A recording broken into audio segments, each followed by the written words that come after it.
Querido irmão, querida irmã, para esse 20º domingo do tempo comum, nesse dia 14 de agosto, Dia dos Pais, dia também de abertura da Semana Nacional da Família, que tem o tema a ser aprofundado, amor familiar, vocação e caminho de santidade, temos como proposta de reflexão o texto de Lucas, capítulo 12, do versículo 49 a 53.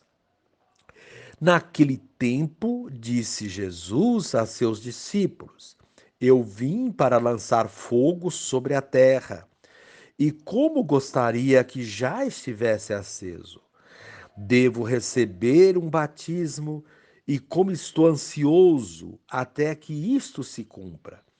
Vós pensais que eu vim trazer a paz sobre a terra? Pelo contrário, eu vos digo, vim trazer divisão.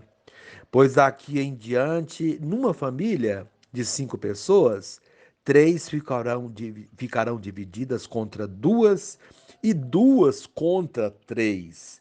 Ficarão divididos o pai contra o filho e o filho contra o pai, a mãe contra a filha e a filha contra a mãe, a sogra contra a nora e a nora contra a sogra. Palavra da salvação. Glória a vós, Senhor. Querido irmão, querida irmã, a linguagem do texto do Evangelho é um pouco provocadora e enigmática.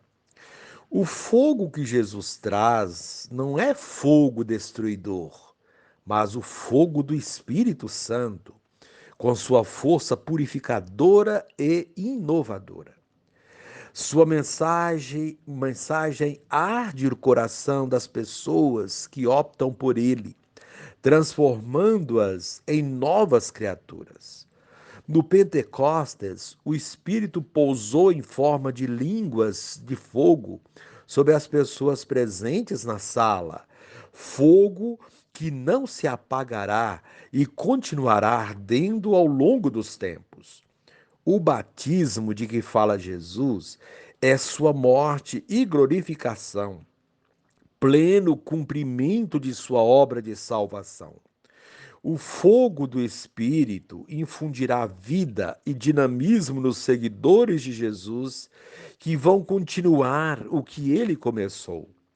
A mensagem do Evangelho é uma provocação, ou seja, a vida do cristão não é um mar de rosas, um refúgio cômodo para pessoas medrosas e tímidas. O cristão é chamado a viver a decisão de seguir Jesus até a cruz. O projeto de Jesus, selado com seu sangue na cruz, vem abalar os fundamentos da sociedade injusta. O Mestre não veio trazer divisão, mas a opção por ele é que pode provocar conflito na comunidade e até na família. Jesus rompe com a falsa paz da prolongada ordem estabelecida. Quem aceita a novidade do reino assume a prática do amor, tão revolucionária que acaba provocando divisões. Querido irmão, querida irmã, quando aparece uma boa liderança em uma comunidade, ela precisa vencer muitas resistências e dificuldades para assumir o lugar que lhe cabe. Sendo uma pessoa honesta, com propostas boas e inovadoras, logo começam as queixas, as pressões, a rejeição de alguns setores. Isso acontece porque as novas propostas incomodam, mexem com os acomodados, irrita os desonestos, contraria interesses financeiros de algum grupo. Jesus veio cheio de amor e com um anúncio transformador, o reino de Deus. A corte de Herodes estremeceu. A elite do templo alvoroçou-se. Os fariseus partiram para uma oposição cerrada. Seus próprios parentes o estranharam. Trouxe a paz, mas apareceu a divisão. Trouxe luz, mas instigou a escuridão. Querido irmão, querida irmã, a proposta desse dia, descobrir por que jogaram o profeta na cisterna. Lê Jeremias 38. E agora, encerrando este momento, reze assim comigo. Ó Mestre, com o fogo do Espírito Santo, transformas as relações sociais mediante a união e a solidariedade. Corrija em nós, Senhor, toda inclinação ao egoísmo e à falta de amor ao próximo. Amém. Querido irmão, querida irmã, dando continuidade à reflexão da palavra de Deus, da liturgia desse 20º domingo do tempo comum, nesse dia 14 de agosto, dia dos pais, dia que iniciamos a Semana Nacional da Família, você poderá acompanhar na sua Bíblia os textos indicados. Aí, primeira leitura, Jeremias 38, 4 a 6, 8 a 10. Também a segunda leitura, Hebreus 12, 1 a 4. Lucas 12, 49 a 53. O Salmo responsorial, o Salmo 39. Uma vez que você já ouviu a proclamação do Evangelho com a reflexão, você poderá agora acompanhar a leitura do livro do profeta Jeremias, a continuação dessa reflexão aplicada à vida, um pouco mais abrangente, pega as 3 leituras, é um pouco longa, mas vale a pena conferir, ter um tempo reservado somente para tal. Livro do profeta Jeremias. Naqueles dias, disseram os príncipes ao rei: pedimos que seja morto este homem.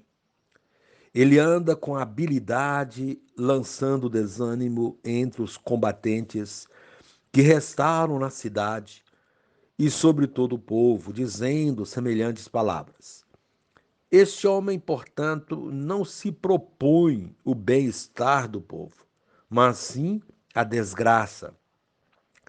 Disse o rei Sedecias: ele está em vossas mãos. O rei nada vos poderá negar. Agarraram então Jeremias e o lançaram na cisterna de Melquias, filho do rei, que havia no pátio da guarda, fazendo-o descer por meio de cordas. Na cisterna não havia água, somente lama. E assim ia-se Jeremias afundando na lama. Ebed-Meleque saiu da casa do rei e veio ter com ele e lhe falou: ó rei, meu senhor, muito mal procederam esses homens em tudo que fizeram contra o profeta Jeremias, lançando-o na cisterna para aí morrer de fome. Não há mais pão na cidade. O rei deu então esta ordem ao etíope Ebed-Meleque: leva contigo 30 homens e tira da cisterna o profeta Jeremias antes que morra.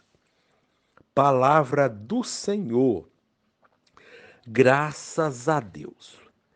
Querido irmão, querida irmã, a liturgia da palavra deste domingo nos conduz à reflexão sobre os desafios da missão e aponta caminhos para continuarmos firmes na fé, agindo de modo profético diante das injustiças. Quando falamos de desafios, falamos de obstáculos. São muitos os obstáculos, os empecilhos que dificultam a missão. Às vezes, esses obstáculos estão em nossa volta, fazendo parte do nosso dia a dia, dentro da nossa casa, da nossa comunidade, no trabalho, na escola, nas nossas relações sociais e profissionais. podem estar representados em coisas, instituições ou pessoas. Nós também, como missionários, somos muitas vezes tidos como obstáculos na vida daqueles que não querem o mesmo que queremos. Foi o que aconteceu com Jeremias na primeira leitura de hoje. O trecho da primeira leitura mostra o obstáculo que Jeremias havia se tornado na vida dos poderosos, pois, estando no cumprimento de sua missão profética, denunciava as injustiças. Os funcionários do rei, que agiam de acordo com a sua vontade, pediram que Jeremias fosse morto. Qual o motivo? Ele estava desencorajando os soldados do rei. Jeremias fazia um trabalho de conscientização e muitos estavam abrindo os olhos e enxergando a situação de opressão em que viviam. Por essa razão, Jeremias foi acusado de não buscar o bem do povo. Quando não pensamos como os governantes, como os que mandam ou detêm o poder, nós somos obstáculos. Andamos na contramão e todo aquele que representa obstáculo é passível de ser eliminado. Hoje não é diferente. Quando uma pessoa não concorda com o governo, ela é vista como subversiva. Jeremias, além de não compactuar com o rei, denunciava suas ações. Por isso foi acusado de não querer o bem do povo, mas a desgraça. Porém, a desgraça verdadeira era acobertar ações políticas e propaganda enganosa, similar ao que acontece em nossos dias. Diante dessa situação, o rei Sedecias o entrega nas mãos desses altos funcionários e eles buscam uma forma de eliminá-lo. Jeremias foi amarrado, jogado em um poço no pátio da prisão. Foi uma forma de eliminá-lo sem deixar vestígios. Uma prática criminosa usada por pessoas cruéis, isto é, por bandidos. Quando uma autoridade pública usa métodos dessa natureza contra os que lhe representam ameaça, é sinal de um país governado por bandidos. Vamos aproveitar essa situação relatada na primeira leitura e olhar para a realidade do nosso país e de outros países. Quantas vezes ouvimos relatos de práticas similares? Pessoas que foram mortas porque denunciaram alguma situação de injustiça, roubo ou violência. Vez por outra, os jornais noticiam casos dessa natureza. Policiais que foram mortos por traficantes ou policiais que matam supostos bandidos. Latifundiários que mandam matar poceiros ou quem luta pela terra. Políticos que mandam matar juízes, sindicalistas, missionários ou pessoas comprometidas com a justiça. Missionários que são mortos ou ameaçados de morte. Enfim, a situação do profeta Jeremias se repete pelo mundo afora, sobretudo em nosso país. O que fazer diante dessas situações? O próprio livro do profeta Jeremias aponta um caminho: confiar em Deus e continuar firme na missão. Deus vai apontando o caminho e livrando dos perigos. No caso de Jeremias, ele foi jogado em um poço que não continha água, apenas barro, e ele não morreu afogado, como desejavam seus algozes. Jeremias ficou atolado no barro e foi retirado pelo eunuco Ebed-Meleque, que o viu ali e intercedeu junto ao rei para que o retirasse. Vemos assim a mão de Deus que coloca na nossa vida, no nosso caminho, pessoas que são como anjos, que nos livram do perigo. Assim, essa leitura nos ensina a confiar em Deus e não desistir. A segunda leitura da carta aos Hebreus pede que deixemos de lado tudo que nos atrapalha. Ou seja, Não deixemos que os obstáculos, as pessoas, atrapalhem nossa vida e nossos projetos missionários. Para isso, devemos ser perseverantes e encarar a missão como quem disputa uma corrida, ávidos de vencê-la. Quem se propõe a disputar uma maratona se prepara e no dia busca concentrar forças na meta a ser atingida, não se intimidando com os obstáculos e com os concorrentes.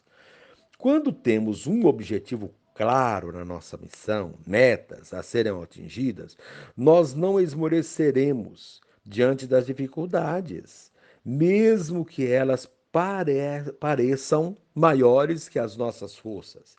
Nessa corrida, Jesus é a meta. Portanto, mantenhamos nossos olhos fixos nele, diz a carta aos Hebreus, e tudo mais será irrelevante. É Ele que nos dá força, fé e perseverança. Temos que ter como exemplo o próprio Cristo, que não temeu os obstáculos e enfrentou a cruz. Assim, ele se submeteu à cruz, desprezando a vergonha. Quem tem como meta Jesus Cristo e enxerga na cruz esse símbolo da vitória, não desanima diante dos obstáculos, das perseguições ou de qualquer tentativa que ameace nosso trabalho e nossa vida de discípulo missionário. Pensar em Jesus e em tudo o que ele passou é motivo de alento, de força na missão. É o que pede a segunda leitura de hoje. Jesus suportou grande hostilidade da parte dos pecadores. Quem é seu discípulo também enfrentará. Portanto, não desanimemos diante das dificuldades, das ameaças, das traições. Elas sempre existirão. O que não pode existir é o medo de enfrentá-las. Muitas vezes nós buscamos na igreja paz, mas logo nos decepcionamos porque, mesmo na comunidade eclesial, onde esperamos encontrar pessoas de bem, promotoras da paz, encontramos também pessoas perversas, que só pensam em si e têm ações que prejudicam os outros.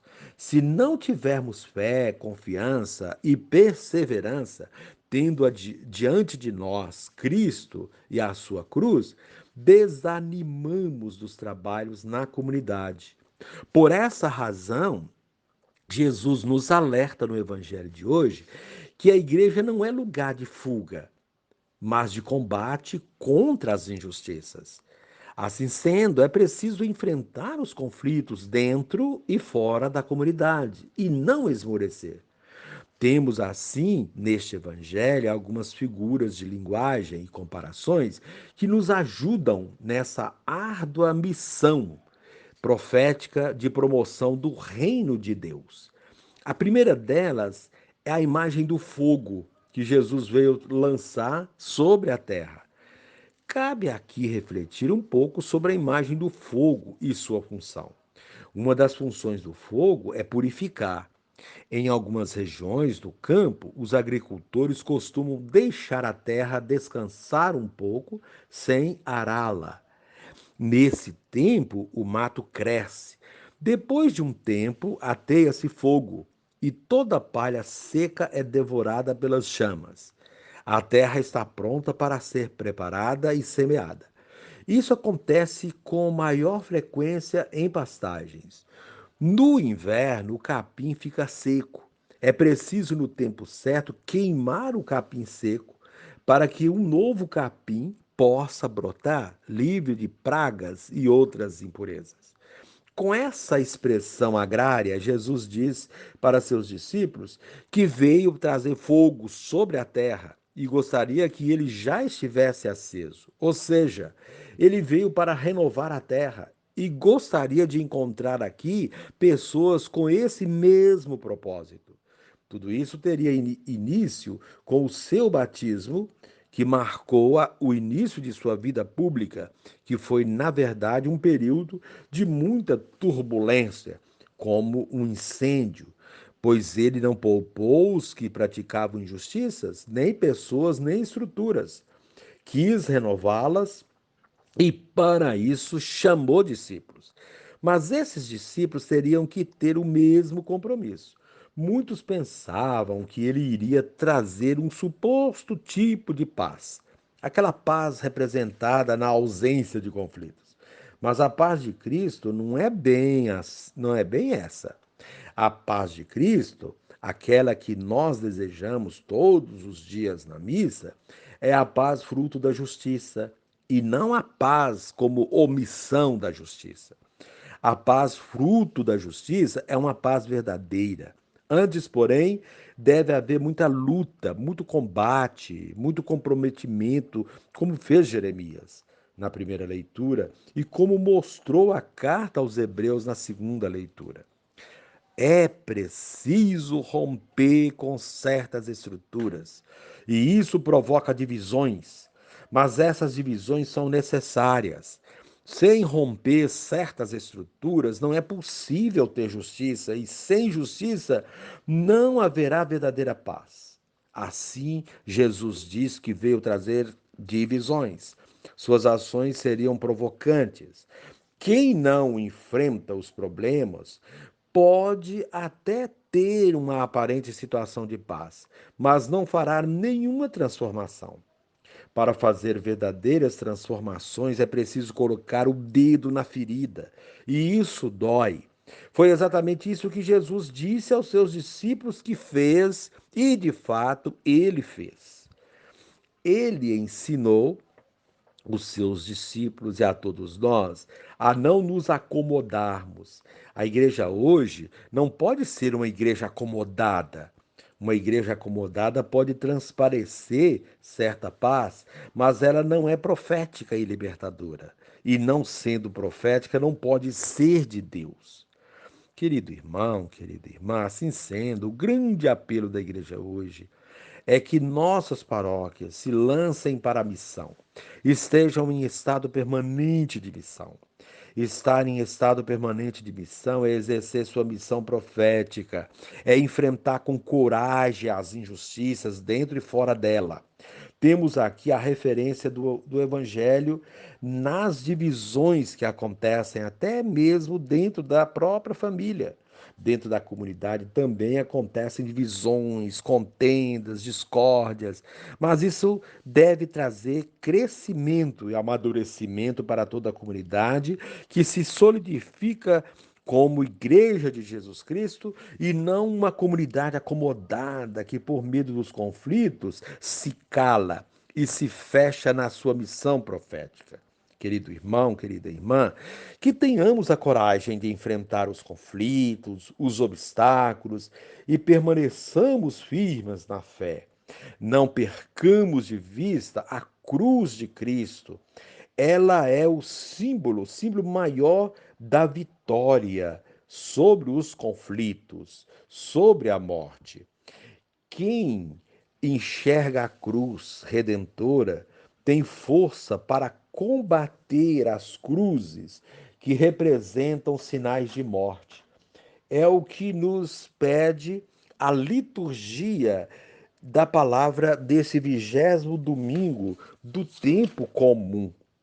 Querido irmão, querida irmã, como foi dito no começo, a importância de estarmos sempre vigilantes, né? Sempre atentos para trazer esse compromisso, para ter esse compromisso com o reino, com a palavra.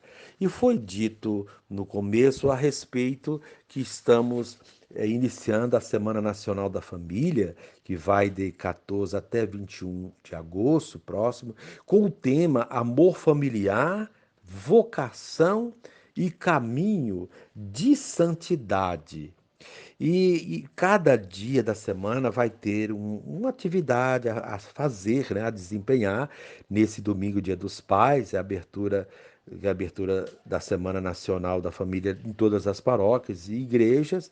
Então, em cada dia na semana, nós vamos ter alguma atividade a desempenhar.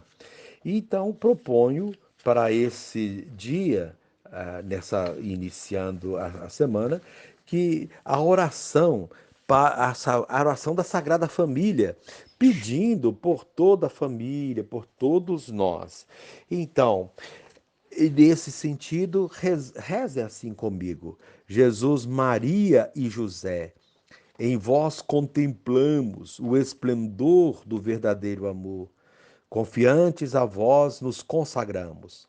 Sagrada Família de Nazaré, tornai também as nossas famílias lugares de comunhão e cenáculos de oração, autênticas escolas do Evangelho e pequenas igrejas domésticas. Sagrada Família de Nazaré, que nunca mais haja nas famílias episódios de violência, de fechamento e divisão. E quem tiver sido ferido ou escandalizado, seja rapidamente consolado e curado.